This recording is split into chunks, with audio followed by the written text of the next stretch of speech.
안녕하세요. 오늘도 사연살롱을 찾아주셔서 감사합니다.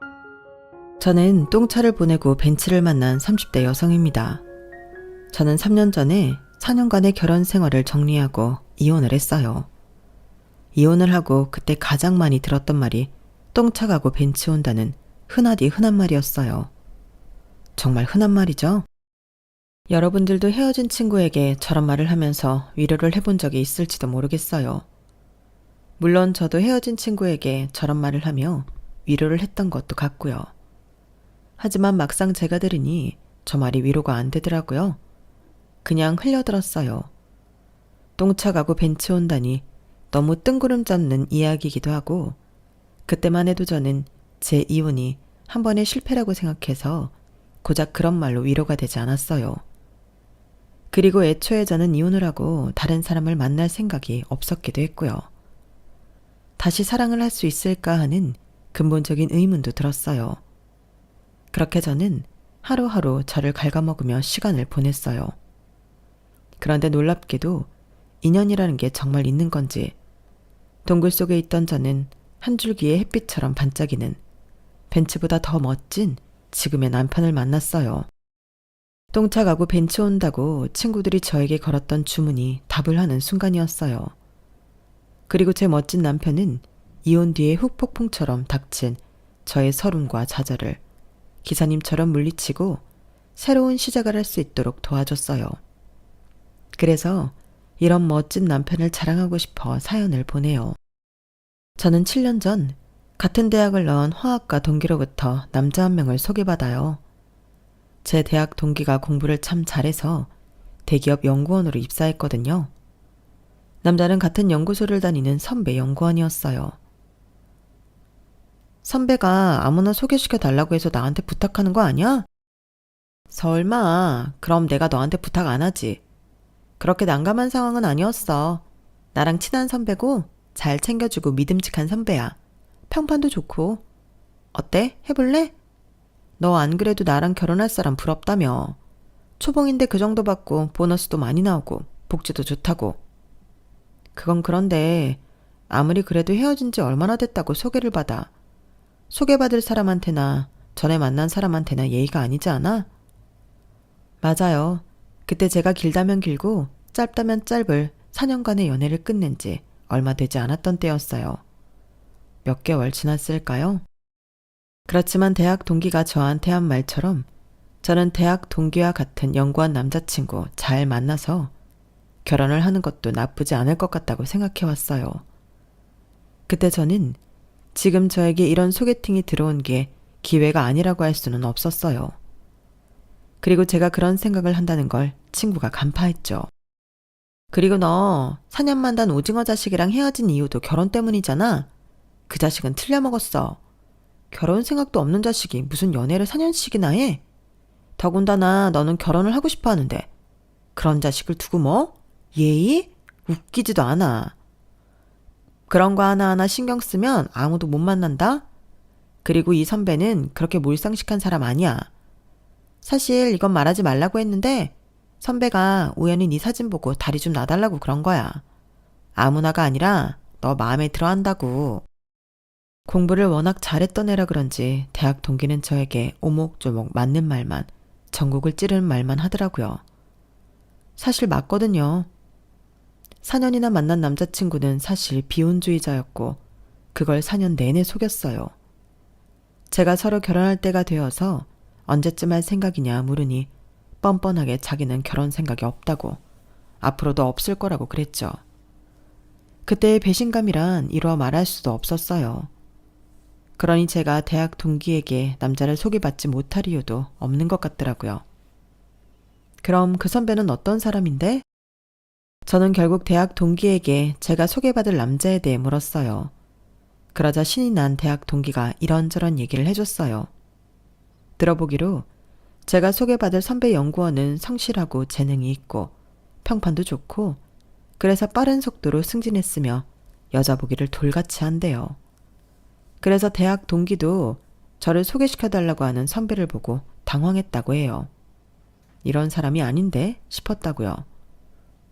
그리고 들어보기로는 집안도 좋다던데? 아버지도 그렇고 동생도 그렇고 연구원이라고 하더라고. 그 이야기를 듣고 저는 소개팅을 하기로 했고 저와 전 남편은 첫 만남부터 결혼에 대한 이야기를 했어요. 모든 이야기의 종지부는 계속 결혼이었죠. 아마 대학 동기가 저한테 말했던 것처럼 전 남편에게도 제가 결혼을 원한다는 식으로 말했겠죠. 하지만 그렇다고 불편하진 않았어요. 사실인걸요. 저는 결혼을 원했어요. 그래서 저와 전 남편은 연애하는 1년 동안 결혼 준비를 해 끝내 결혼을 했어요. 저와 전 남편은 연애 초반에 결혼 날짜부터 잡았어요. 그리고 1년 동안 결혼 준비만 했는데요. 급하지 않나요? 지금 생각해보니 너무 급했던 것 같아요. 하지만 그럴 수밖에 없었던 것이 연애를 시작하던 당시 남편은 이미 37살이었거든요. 이미 결혼 정년기는 지났죠. 그래서 발등에 불이 떨어진 것처럼 결혼을 준비한 거예요. 그리고 발등에 불 떨어진 건 전 남편뿐만이 아니었어요. 시댁도 급했죠. 저는 연구에 매진하면서 겨우 시간을 쪼개 데이트를 하러 나오는 전 남편이 안쓰러워서 자주 집에 데려다 줬거든요. 그리고 전 남편은 시댁에 살고 있었어요. 그래서 저는 자주 시부모님을 만나 뵈었는데요. 그때마다 시어머니는 제 손을 잡고 당부하듯 말했어요. 절대 40은 넘기지 말아라. 그건 남편의 나이를 말했어요. 시어머니는 정말 무서운 얼굴로 어쩌면 본인이 무섭다는 듯이 그렇게 말했어요. 그리고 저와 전 남편이 결혼 날짜를 잡은 지 몇 주 되지 않았을 때 시부모님은 이미 저희가 살 집을 구매해서 부동산 서류를 저희에게 주었어요. 어머니, 이게 뭐예요? 이제 겨우 결혼 날짜 잡았는데 그리고 집은 저희가 알아서 할 수 있어요. 알아서 할 수 있으면 해봐라. 하고 이 집을 세 주든 그 집을 세 주든 하면 되지. 집은 많으면 많을수록 좋은 거다. 네가 아직 어려서 그래. 그래, 네 엄마 말이 맞아. 어차피 해주려고 했던 거니까 받아라. 그리고 집 사려고 한 돈은 차곡차곡 모아서 다른 데 투자하든지. 그건 니들이 알아서 하고 우리는 해줄 수 있는 데까진 해줄 테니까. 집은 너무 작으면 그럴 것 같아서 40평짜리를 했다. 네? 40평이요? 어머님, 아버님, 아직 저희 아이도 없는데. 어차피 가질 거잖아. 집도 너무 자주 옮기면 안 좋다. 그리고 40평이라고 해봤자 애들 크면 또 넓은 평수로 이사해야 해. 세아가, 너는 우리 집이 몇 평으로 보이니? 네? 그건 잘... 그렇게 안 보여도 60평이다. 너희들 이렇게만 모여도 60평이 작은데 40평 정도는 되어야지. 그리고 결혼 날짜 앞당길 수 있으면 더 앞당겨라. 어떻게 너희는 날짜 새겨주니까 제일 늦은 날짜로 잡니? 어차피 할 거 후딱 해치우고 말아라. 그래서 저와 전 남편은 날짜를 앞당겨서 결혼을 했어요. 원래는 내년 겨울이었는데 초가을로 앞당겼죠. 그러니 결국 1년도 채 연애를 안 하고 결혼을 한 거네요. 결혼식은 급하게 준비한 만큼 어수선했어요. 주문 제작한 시어머니의 한복에 문제가 있었고 드레스 정리가 제대로 안 돼서 제가 넘어질 뻔했고 그래서 결혼식 내내 넘어지면 어쩌지 하면서 긴장했고요. 전 남편의 친구가 축가를 부르는데 마이크가 도중에 끊기기도 했고 부케를 잡아야 하는 친구가 자꾸 부케를 놓쳐서 곤란하기도 했어요. 그리고 그게 저와 전 남편의 결혼 생활을 암시하는 복선이었어요. 그렇게 속전속결로 진행된 저와 전 남편의 결혼을 만족하는 가족이 아무도 없었거든요. 일단 전 시부모님은 남해에 사시는 제 친정부모님을 상견례 때 처음 보셨어요. 저희 아버지는 멸치 잡는 배를 타시고 저희 어머니는 미역을 캐시는데요. 그래서 저희 부모님 얼굴은 햇볕에 붉게 타 있고 손은 상처로 엉망이죠. 그런데 전 시부모님이 저희 부모님의 그런 행색을 보고 대놓고 놀라셨어요. 놀란 표정을 숨기지도 못하고 계속 말을 더듬었죠. 어머, 피부가 어디 다치신 건 아니죠? 네? 아, 햇볕에 그을려서 이렇습니다. 그러시군요. 무슨 일을 하시길래? 저희 애들 아빠는 멸치 잡고 저는 미역 캡니다. 그래서 여기 저희가 멸치랑 미역 좀 가져왔는데 남해의 멸치랑 미역이 유명한 거 아시죠? 다른 데에서 가져온 거랑 맛이 차원이 다를 겁니다. 오늘 집에 가셔서 미역국이라도 끓여 드세요. 아, 네. 손이 많이 거치시네요. 아무래도 뱃일을 하고 바닷일을 하다 보니 그렇습니다. 그래도 저희는 훈장이라고 생각하고 일합니다. 하하. 훈장이요? 아, 네, 그래도 아무리 그래도 여자가 손이 저래서 되겠어요? 그러고 보니 안사도는 손이 무척 고우십니다. 누가 보면 20대 손이라고 하겠어요. 아우, 저희랑 비교하셔서 뭐예요? 이래서 시골 사람들이 다들 그렇게 죽어라 자식들 공부시키는구나 싶네요. 시어머니는 자기 손을 만지작거리며 계속 한숨을 쉬었어요. 그리고 시아버지의 표정도 그리 좋아 보이진 않았어요. 그도 그럴 것이 대학 동기의 말, 전 남편 회사에서 들리는 소문처럼 시아버지는 명망 있는 연구원으로 정년퇴임했어요. 그리고 좀 쉬시다가 한 연구소의 요청으로 재임용이 되어 후배들과 연구를 하는 중이었죠. 그리고 시어머니는 주부로 평생을 살았지만 매일 파출부가 와서 살림을 다 해주고 있죠. 그러니 뱃일 바닷일을 하는 저희 친정이 마음에 차겠어요? 아니겠죠. 당시에 저는 아니라게 생각했어요. 시부모님이 저희 결혼하라고 40평짜리 집도 해주시고 어떻게 보면 오히려 결혼을 부추긴 건 시부모님이시니까요. 그래서 저희 친정이 어떻든 상관없어 하실 줄 알았어요. 그런데 대놓고 실망하시더라고요. 그리고 그 와중에 저희 친정 아버지는 제가 사남매 중 둘째인데 사남매 모두 대학을 보냈다며 자랑을 했어요. 저희가 험한 일을 하는 건 맞습니다. 손도 이렇고 얼굴도 이렇고 참 면목이 없습니다. 하지만 악착같이 노력해서 내 놈 다 대학 보냈습니다. 첫애는 변호사예요. 둘째는 아시다시피 직장 잘 다니고 있고 셋째는 미용사입니다. 오늘 애들 엄마 머리도 그 애가 해줬어요. 막내는 지금 대학생입니다. 오늘 자리를 못한 건 군복무를 하고 있어요. 저희 부부 과분하게 키우진 않았지만 그렇다고 부족함 없이 키우지도 않았습니다. 다들 뱃일 바닷일 무시하는데 대단하지 않습니까?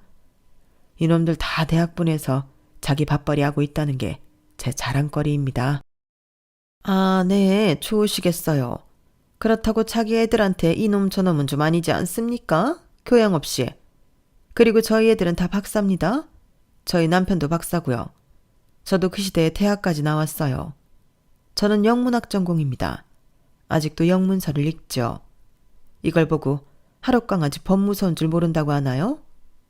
따님께 들으셨는지 모르겠지만 저희는 애들 앞으로 집까지 사뒀습니다. 더 무슨 말이 필요하나요? 서로 자기 자랑을 그만두고 결혼 이야기나 하시죠. 그리고 나서 저희들은 다른 말 없이 저와 전 남편의 결혼에 대해서만 이야기를 하고 식사도 채 다 하지 못하고 일어났어요. 이야기하는 내내 머쓱해하는 저희 아버지를 보니 저는 마음이 무너져 내리는 것 같았어요. 그리고 그 당시는 원망도 했어요. 자식들 대학 보낸 게 뭐 그리 자랑할 일이라고 사돈 앞에서 떵떵거리려고 했는지 아버지를 이해하지 못했죠. 물론 지금은 아버지의 마음도 아버지의 노력도 충분히 이해가 되어요. 그땐 제가 너무 알량했던 것 같아요. 하지만 그땐 그랬어요. 친정 이야기만 나오면 질색하시는 시부모님 앞에서 저는 아무 말도 하지 못했어요. 친정에 가는 것도 힘들었죠. 그래서 저는 결혼 생활 중 친정에 간 적이 한 손에 꼽아요. 그리고 상황을 그렇게 만든 건 제 전남편의 탓도 컸어요. 제 전남편도 자기 처가를 무시했어요. 사실 시부모님은 제 친정에 가지 않아도 되지만 전남편은 자기 처가니까 가야 하잖아요. 그런데 시부모님이 가지 말라고 했다고 정말 안 가기도 했고 가더라도 자꾸 저한테 시비를 걸었어요. 가기 싫다고 노래를 불렀죠. 뭐가 그렇게 싫은데? 대체 이유가 뭐야? 당신도 우리 부모님이 뱃일하고 바닷일해서 싫다는 거야? 하나씩 말해줘. 일단 나는 너희 집 식구가 너무 많아서 싫어. 도대체 몇 명이야? 장인어른, 장모님, 큰형님 애들까지 합쳐서 10명이나 된다고. 그 사람들이 한마디씩만 한다고 해봐. 벌써 10마디야. 그리고 너희 식구가 한마디만 해? 한 명이 10마디씩 하는데 그럼 내 머리가 안 아프고 배겨? 그리고 너희 조카들은 왜 그렇게 난해? 여기저기 뛰어다니고 둘 다 딸인데 전력 질주하듯이 집안을 돌아다녀. 아직 5살밖에 안 됐으니까 그렇지. 5살에 3살이면 원래 그렇게 뛰어다녀. 이래놓고 어떻게 애 아빠가 되려고 그래? 그러게나 말이다. 니네 집 유전자면 우리 애도 100% 그럴 건데 참 맘날이 캄캄하다 캄캄해. 그리고 두 번째, 내가 니네 집에 가기 싫은 이유는 그 비린내가 너무 싫어. 아무리 바닷일 한다고 비린내가 그렇게 심하게 나냐?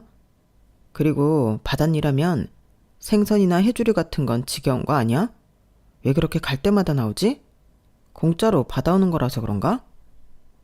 공짜로 받아오는 거면 어쩔 건데? 뭐 어쩌자는 건 아니고. 그리고 세 번째는 갈 때마다 술을 마신다는 거야. 어떻게 사람이 갈 때마다 술을 마시냐? 안 마시는 날이 없어. 뭐만 하면 다 안 주니까 마셔야 된다. 내가 봤을 때 장인어른 이미 알코올 중독 수준이야. 장인어른만 그래? 형님도 처제도 처남도 마찬가지야. 그러니까 처제 남편이 맨날 애들 데리고 집에 가려고 하잖아. 처제 남편이 아니라 동서.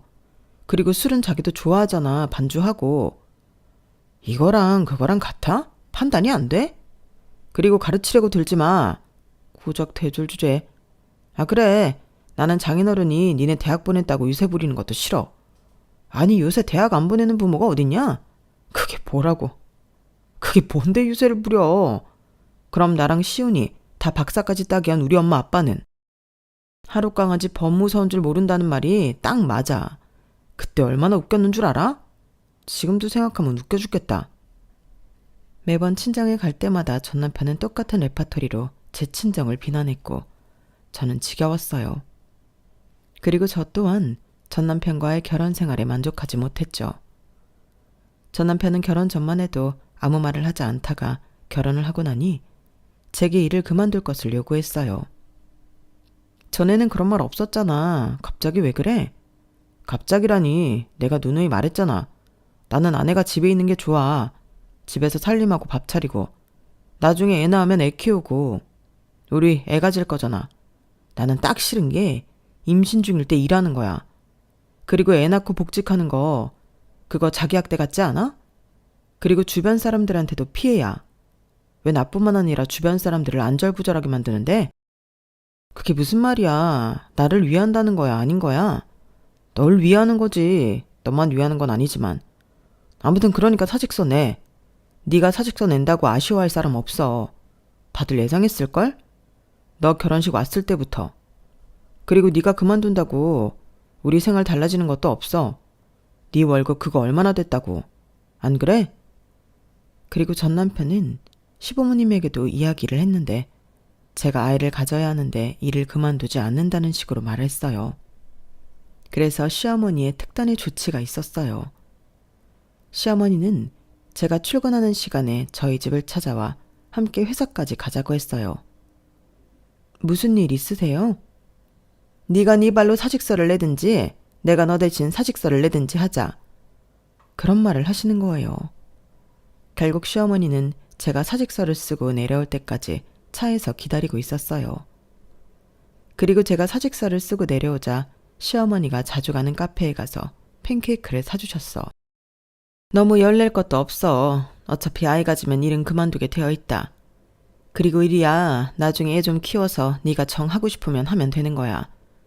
물론 그럴 일은 없겠지만 그래도 우리 아들은 너한테 돈 주면서 그만두라고 하잖니? 다른 남편들은 안 그런다? 그것도 맞는 말이었어요. 전 남편은 제게 매달 꼬박꼬박 300만 원씩 보냈거든요. 그렇게 저는 예상하지도 못하게 일을 그만두었고 집에서 살림을 했어요. 물론 살림만 한 건 아니었죠. 일을 그만두고 저는 마치 시어머니의 종이 된 기분이었어요.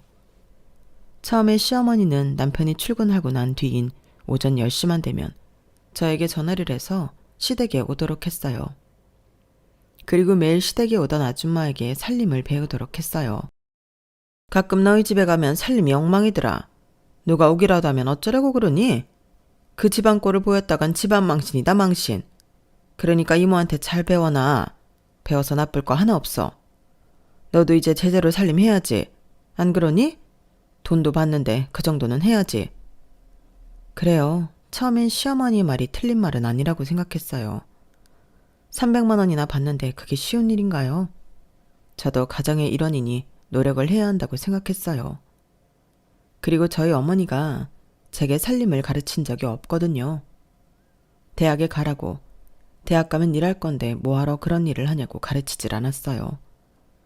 그래서 저는 이왕 이렇게 된 거 제대로 해보자 싶어서 아줌마에게 살림을 배웠어요. 그리고 저희 집을 배운 대로 깔끔하게 유지했죠. 그런데 시어머니가 돌연 아줌마를 끄는 거예요. 더 이상 아줌마가 오지 않는다고 제게 말했어요. 그러니까 이제 앞으로 10시가 되면 우리 집에 와서 아줌마한테 배운 대로 하면 돼. 다 하면 집으로 가도 좋아. 저녁은 꼭 우리랑 안 먹어도 된다. 네? 그럼 저희 집은 언제 해요? 너희 집은 네가 알아서 해야지. 다 하게 되어 있어. 네가 부지런하면 안 될 게 뭐가 있니? 그 정도 받는 게 뭐 쉬운 줄 알아? 누가 집에서 놀라고 300씩 주니? 그것도 용돈으로 말이야. 부지런히 운동한다고 생각해. 알겠지? 그 300만 원이 뭐라고. 저는 한동안 시댁에 가서 아줌마가 하듯이 청소하고 밥하고 빨래하고 했어요. 그리고 은근히 전 남편이 이런 상황을 알고 시어머니에게 뭐라고 한 소리 해주길 바랐어요. 그런데 전 남편은 그걸 알고도 별 말을 안 하더군요. 그리고 가끔 시어머니가 제게 운전을 요구할 때가 있었어요. 어떤 모임에 간다, 장을 보러 가자, 은행에 가자. 이런 사소한 일들로 말이에요. 그럴 때 저는 그것마저 하기 싫어서 뭐 하느라 바쁘다고 핑계를 댔어요. 어머님, 이제 곧 세탁기가 다 돌아가서요. 건조기에 금방 넣어야지. 안 그러면 구겨지잖아요. 제가 택시비 드릴 테니까 택시 타고 다녀오세요. 내가 택시비 없어서 그러는 줄 아니? 이럴 때 운전할 줄 아는 네가 날 도우면 좀 좋아? 얘는 센스가 없어. 늘 그런 식으로 구렁이 담 넘어가듯이 상황을 모면하곤 했어요. 그런데 시어머니가 제가 그러는 걸 전 남편에게 고자질을 했죠. 너 엄마가 어디 태워다 달라고 하는 거 싫다고 그런다며. 엄마가 택시 타는 거 어려워해. 불편해 하신다고. 왜? 뭐가 불편하시다는데? 너는 다른 때는 안 그러면서 이럴 때마다 오목조목 따지더라. 이유가 어떻든 불편하다고 하면 며느리로서 그렇게 해줄 수 있는 거 아니야? 며느리로서? 이 집은 무슨 며느리로서 해줘야 하는 게 그렇게 많아? 청소도 해줘야 해, 밥도 해줘야 해, 빨래도 해줘야 해. 온종일 시어머니 비위 맞춰야 해. 그런데 나보고 운전기사도 하라고? 아니, 애초에 나보고 살림 배우라고 해놓고서 아줌마가 자른 건 뭐야? 내가 아줌마라는 거야? 봐, 이거 봐. 오목조목 따지기나 하지. 내가 너 300만 원이나 쥐어주면서 놀라고만 했는 줄 알아? 그 돈이면 우리 집뿐 아니라 시댁 살림도 해줄 수 있는 돈 아니야? 그리고 어머니 덕분에 살림도 배웠다며. 그럼 공짜로 배웠으니까 시댁에 일 좀 도와줄 수 있는 거 아니야? 또. 너도 해봐서 알잖아. 300만 원 벌기가 좀 어려워. 너는 왜 감사함이라는 게 없니? 네가 최소한 나한테 고마웠다면 자연스럽게 시댁에 잘해야 하는 거 아니야? 그놈의 300만 원. 나도 내가 300만 원 벌어서 쓰는 게 좋아. 이런 식이면 더더욱 나도 내가 벌어서 쓰는 게 마음 편해. 누가 나보고 일 그만두라고 했는데 너랑 네 부모님 아니야? 그런데 내가 왜 당연히 시댁에 일을 도와야 하는데? 300만 원? 그거 나한테는 위로금도 못 돼. 내가 어떻게 해서 그 직장을 구했는데, 우리 어머니가 어떻게 해서 나를 대학 보냈는데, 내가 고작 이런 일을 하려고 대학 가서 직장 구한 게 아니라고. 300만 원? 그깟 300만 원 내가 안 받고 말아. 그리고 나 다시는 시댁에서 그 짓거리 안 할 거야. 어머님이 뭐라고 하면 오빠가 해. 당신이라고. 알겠어? 아, 정말 너 안 되겠다. 승질이 저렇게 더러우니까 애가 안 생기지. 무슨 노력을 하면 뭐하니? 삼신할매가 너보고 도망가는데. 뭐? 너 말 다 했어? 그게 왜 나 때문이야? 솔직히 다 터놓고 말해서 관계 안 한 건 너잖아. 매일 야근. 협조하지 않은 건 너인데 왜 내가 그런 말을 드려야 해? 그럼 너한테 주는 300만 원이 하늘에서 뚝 떨어지는 줄 알았어? 계속 300만 원 할 거야? 우리 엄마도 너 걱정하더라. 애가 저렇게 재고 부정적이어서야 애가 들어서겠냐고.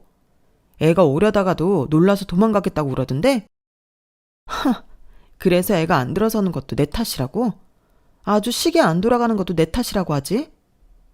저와 전 남편은 그 일로 한동안 서로에게 말도 안 붙였어요. 저는 깊은 상처를 받았어요. 특히나 다른 어떤 문제들보다도 아이 문제는 절 정말 가슴 아프게 했어요. 가뜩이나 결혼 생활 4년 동안 아이가 안 생기는 게 마음에 걸렸는데 그게 저 때문이라고 시댁 식구들이 생각한다니까 상처에 소금 뿌리는 것 같았어요. 전 남편과 대화를 하지 않는 동안 남편의 말은 족쇄처럼 저를 따라다녔어요. 정말 괴로웠어요. 옆에서 자는 남편을 보며 한숨을 쉬고 소파로 가기를 며칠 동안 반복했죠. 도저히 같은 공간에서 잘 수가 없겠더라고요. 그리고 일주일이나 지났을까요? 대학교를 졸업한 제 남동생이 남해의 레스토랑을 열게 되어요.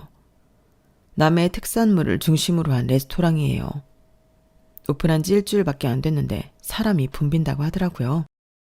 그리고 그 소식을 제 아버지가 전 남편에게 전한 모양이에요. 그날 저에게 남해에 내려가 보자고 하더라고요. 저는 웬일로 처갓댁 일을 챙기는 전 남편이 기특하기도 하고 고맙기도 했어요. 그리고 저와의 분쟁을 끝내고 싶다는 신호를 준 것 같기도 해서 기쁜 마음으로 차에 올랐어요. 그날은 또 자기가 운전석에 앉더라고요. 내심 기분이 좋았어요. 하지만 사건은 그날 발생했죠. 전 남편과 함께 남해에 고향에 내려간 것까진 좋았어요. 그런데 도착하자마자 전 남편은 오랜 운전으로 허리가 아픈지 궁시렁거리기 시작하더니 제 기분을 망쳐놓았어요. 아우, 너무 멀어. 내가 올해 결혼한다는 후배한테 무슨 말을 제일 많이 했는 줄 알아? 처갓댁 가깝냐고. 어차피 가야 하니까 너무 가까운 건 별로고 너무 멀면 안 된다고. 난 남해라고 그랬지. 저 땅끝이라고. 그러니 웃고 난리도 아니야. 대체 그런 이야기를 저한테 왜 하는 건지 저는 전 남편의 생각을 도무지 알 수 없었어요. 그리고 아직 브레이크 타임이었는데요. 제가 시간을 기다리자고 하자 남편은 어차피 가족인데 무슨 상관이냐며 가게로 들어갔어요. 그리고 쉬고 있는 남동생에게 천연덕스럽게 보고 싶어서 밟으니까 너무 일찍 도착했네? 지금 식사 되지? 라고 하는 거예요. 매형이 그러는데 처남이 무슨 말을 하겠어요? 남동생이 저희에게 자리를 안내했어요. 그런데 전 남편은 자리에 앉지도 않고 가게 내부를 이리저리 둘러봤어요. 그러면서 뭘 잘 알지도 못하면서 너무 저렴한 자재를 썼네. 층고가 너무 높아서 시끄럽겠다. 메뉴 구성이 별로네. 이런 말을 하기 시작했어요. 그러더니 주방으로 들어가는 게 아니겠어요? 제가 말리니 남동생은 괜찮다고 하면서 매형에게 이것저것 알려줬어요. 그런데 전 남편은 관심도 없으면서 혼수를 두기 바빴죠. 식기세척기를 설치해야 한다느니 재료는 이렇게 썰어두면 안 된다느니 어디서 봤는데 그렇다더라. 이런 쓸데없는 이야기를 하는 거예요. 그리고 전 남편은 하지 말아야 할 말들을 했어요. 그런데 좀 그렇다. 니네 부모님이 멸치 팔아 미역 팔아 고생고생해서 대학 보냈더니 대학 졸업증 필요 없는 일이나 하고 아무리 네가 사장이라지만 이럴 거면 20살 되자마자 노가다해서 사업 비용이나 벌어두지 왜 대학을 갔니? 대학교 다니면서 준비 많이 했어요. 아르바이트해서 돈 모으고 레시피 연구하고요. 저 아무것도 안 한 거 아니에요. 그리고 대학교 생활은 경험이잖아요. 저 충분히 많이 공부하고 졸업했어요. 너무 아쉬운 마음에 그런 말 하는 거죠, 매형? 그럴 필요 없어요. 뭐가 그럴 필요 없어. 내가 네 누나한테 다 들었는데. 너 부모님한테 2천만 원 빌렸다며? 너는 참 너무한다. 너 대학교 다닐 때 너희 형 누나 다닐 때보다 등록금도 비쌌는데. 게다가 너는 자취도 하고 아르바이트해도 용돈 받았잖아. 내가 그런 거 모를 것 같아? 참. 멸치 잡아 미역해서 돈 버는 너희 부모님한테 미안하지도 않니? 그거 3년 안에 갚을 수 있어? 누나, 왜 그런 얘기를 해? 사실 그 얘기는 제가 전 남편에게 말한 이야기였고 저희 오빠도 제 여동생도 모르는 저희 부모님과 남동생 사이의 거래였어요. 저는 어떻게 알게 되었냐고요? 저희 부모님이 저에게도 돈을 빌릴 수 있나 싶어서 저에게만 물어보셨거든요. 그래서 제가 알게 되었고 그때 저는 여윳돈이 없어서 빌려주지 못했어요. 그게 마음에 걸려서 도금 투자하자고 전 남편에게 말한 게 화근이 된 거죠. 동생이 저를 노려보고 화를 냈어요. 자존심이 강한 남동생인데 전 남편의 말에 자존심이 팍 상한 모양이었죠. 그런데 전 남편이 주머니에서 봉투를 꺼내 흔들면서 남동생을 더 약 올렸어요. 이 돈 필요할 텐데 얼굴 풀지 그래. 남동생이 주먹을 불끈 쥐고 화를 참는데 제가 오히려 화가 나서 전 남편을 밀치고 소리를 질렀어요. 너 그만 못해? 지금 어린애같이 뭐하는 짓이야? 이럴 거면 여기에 왜 왔어? 너 나 놀리려고 그러니? 아주 화병 나서 죽었으면 싶어서 그래? 뭐가? 너 이렇게 아랫사람 앞에서 남편을 밀치고 넘어뜨려도 돼? 남편 위신을 살려줘야지 뭐 하는 거야? 남편 위신? 너는 내 위신 살려준 적 있고? 이렇게 내 가족을 무시하는데 내가 가만히 있어야 해? 내가 뭘 위해서 그래야 하는데 이 버러지 같은 놈아. 뭐? 버러지 같은 놈? 너 말 다 했어? 그래, 이 버러지 같은 자식아. 나는 또 나랑 화해하려고 이렇게 내려온 줄 알았다. 내가 미쳤지, 미쳤어. 네가 그럴 리가 없는데. 그렇지? 당장 내 동생 가게에서 나가. 그리고 내 앞에 다시는 나타나지 마. 하, 네가 뭐 나랑 이혼이라도 하겠다고? 그래, 해. 한다고. 이혼할 거야. 서류 정리해서 이 집으로 보내. 내 짐도 보내고 다 보내. 징그러워서 정말. 아주 거지꼴로 살고 싶은가 보다. 거지꼴로 사는 게 지금보다 나아. 그렇게 저와 전 남편은 그 즉시 별거를 했어요. 일주일 후 남편이 친정으로 짐과 서류를 보내더군요. 저는 서류를 작성해서 다시 남편에게 보냈고 4년의 결혼 생활을 마무리했어요. 그리고 전 남해에 잠시 쉬다가 재취업을 하기 위해 다시 올라갔어요. 친구의 집에서 지냈어요. 그러면서 여러 군데 이력서를 넣었죠. 하지만 전 남편의 저주처럼 번번이 떨어졌어요. 그러다 제 친구 집 1층에 있는 카페에서 이력서를 수정하고 자기소개서를 쓰다가 눈물을 흘렸어요. 저도 모르게 눈물이 나더군요. 그때가 오전 10시. 빌라촌 카페엔 사람이 아무도 없었고 제 우는 소리가 크게 들렸죠. 그런데 음악 소리가 미세하게 점점 커지더라고요. 저는 그제서 소리내서 엉엉 울었어요. 그렇게 한 20분, 30분을 울었을까요? 옆에서 손수건을 내밀더라고요. 카페의 사장이었어요. 손수건은 어린이용 손수건이었고요. 저는 꾸벅 인사를 하고 눈물을 닦았는데 화장품이 묻어 나오더라고요. 아, 제가 세탁해서 드릴게요. 괜찮습니다. 다 오셨어요? 노래 틀어주셔서 감사해요. 그리고 한참을 카페 사장은 제 앞에 있었어요. 제가 의문스러운 표정으로 쳐다보자 옆에 털썩 앉아요. 날이 너무 좋죠?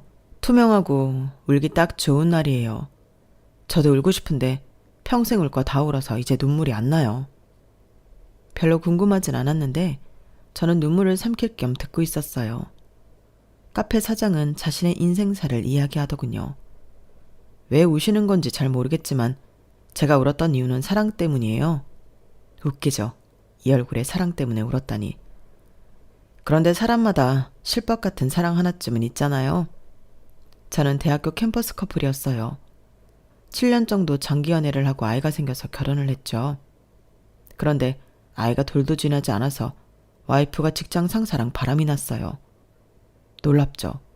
7년 동안 그런 일이 없었는데. 결혼한 지 1년도 되지 않아 그런 일이 생겼어요.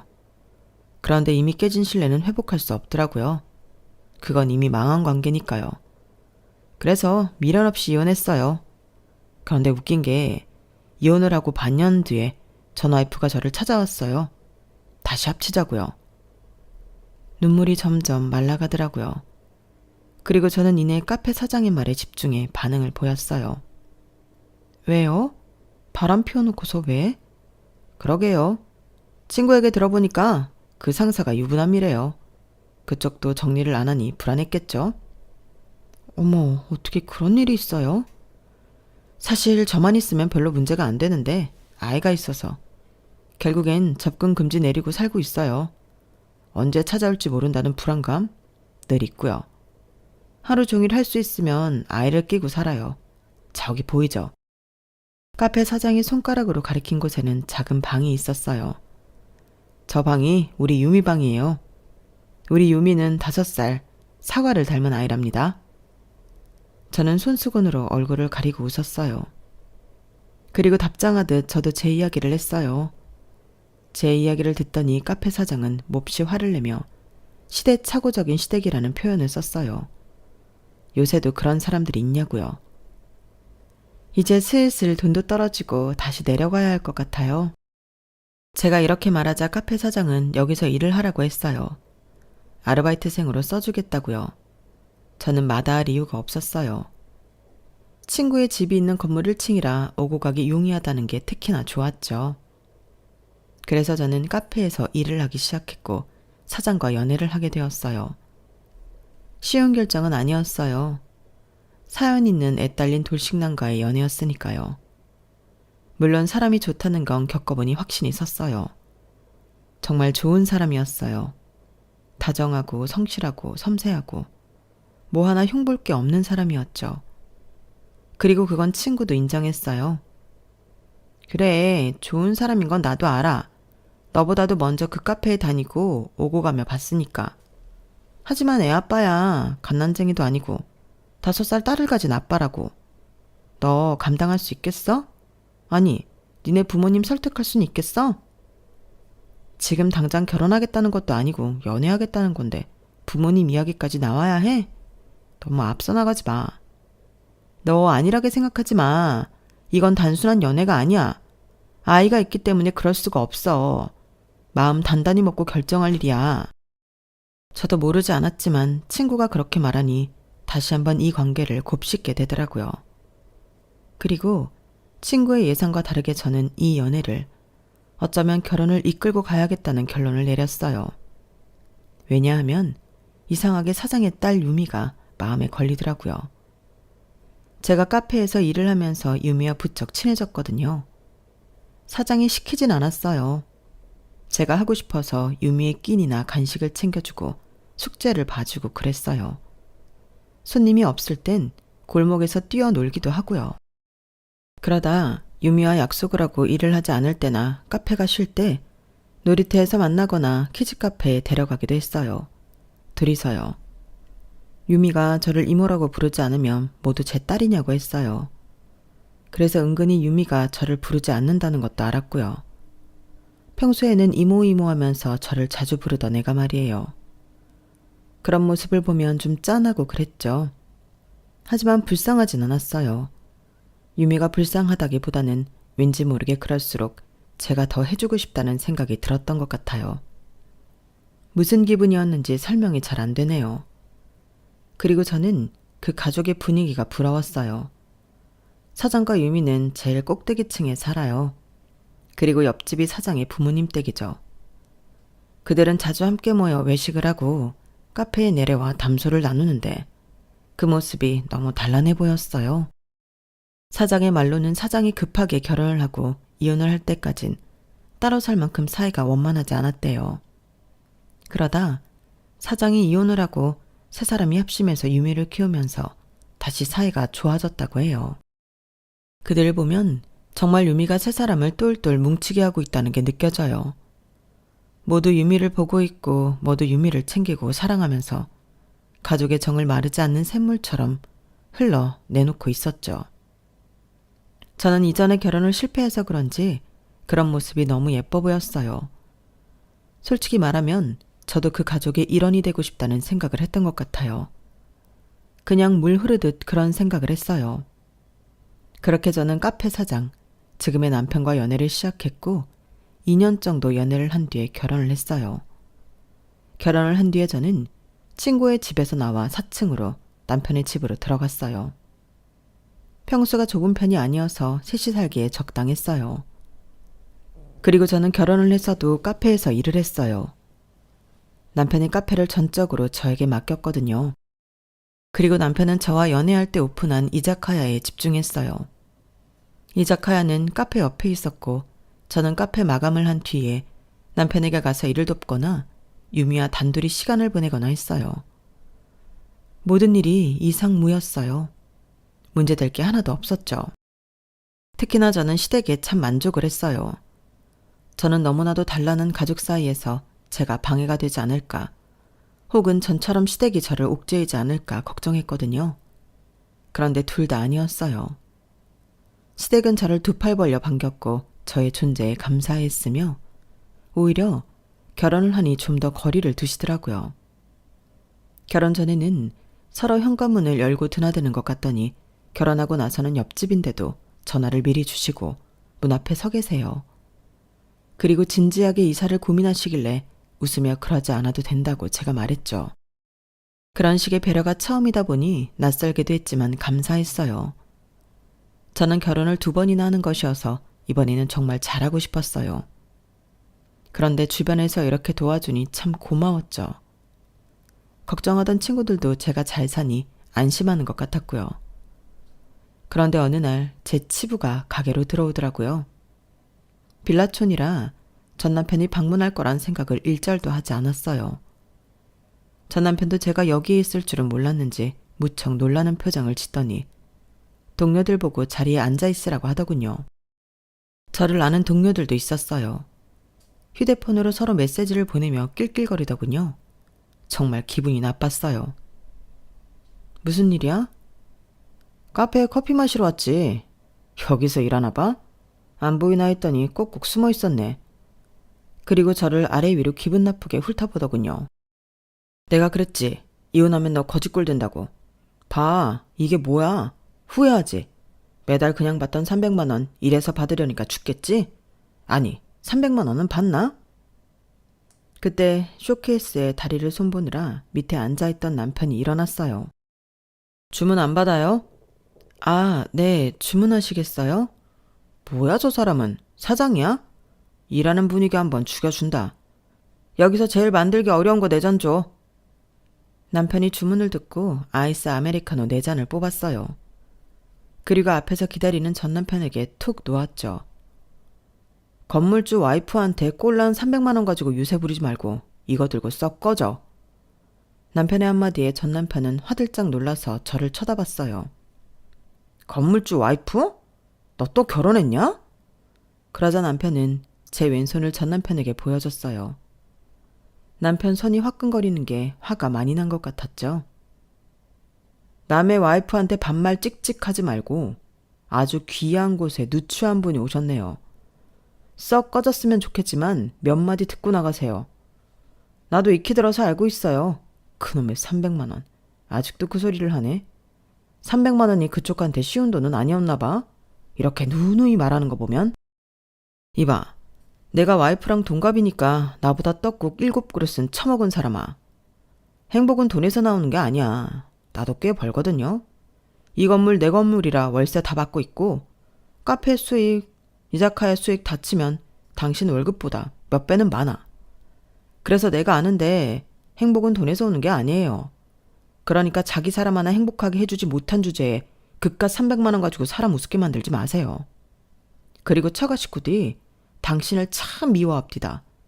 그 덕에 제가 무지하게 예쁨 받습니다. 감사하네요.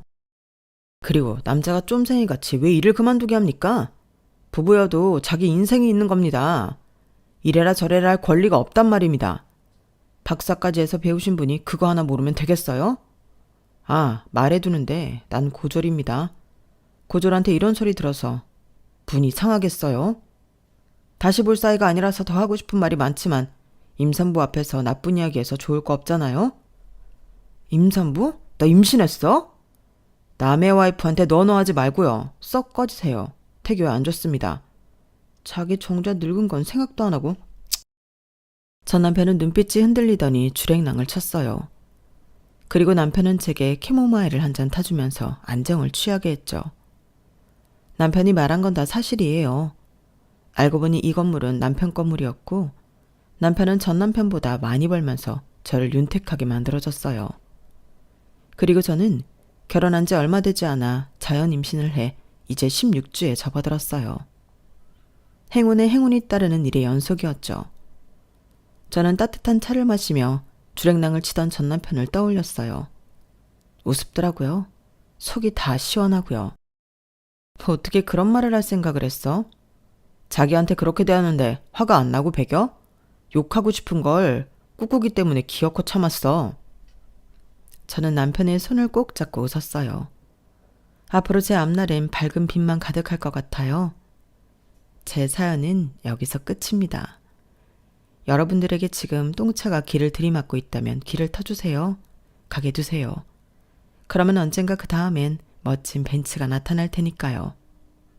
저도 그랬으니 여러분들도 반드시 그럴 거예요. 행운을 빕니다. 여러분, 사연 댓글에 응원과 현명한 조언 부탁드려요. 좋아요와 구독은 저에게 큰 힘이 됩니다. 오늘도 좋은 일 가득하세요.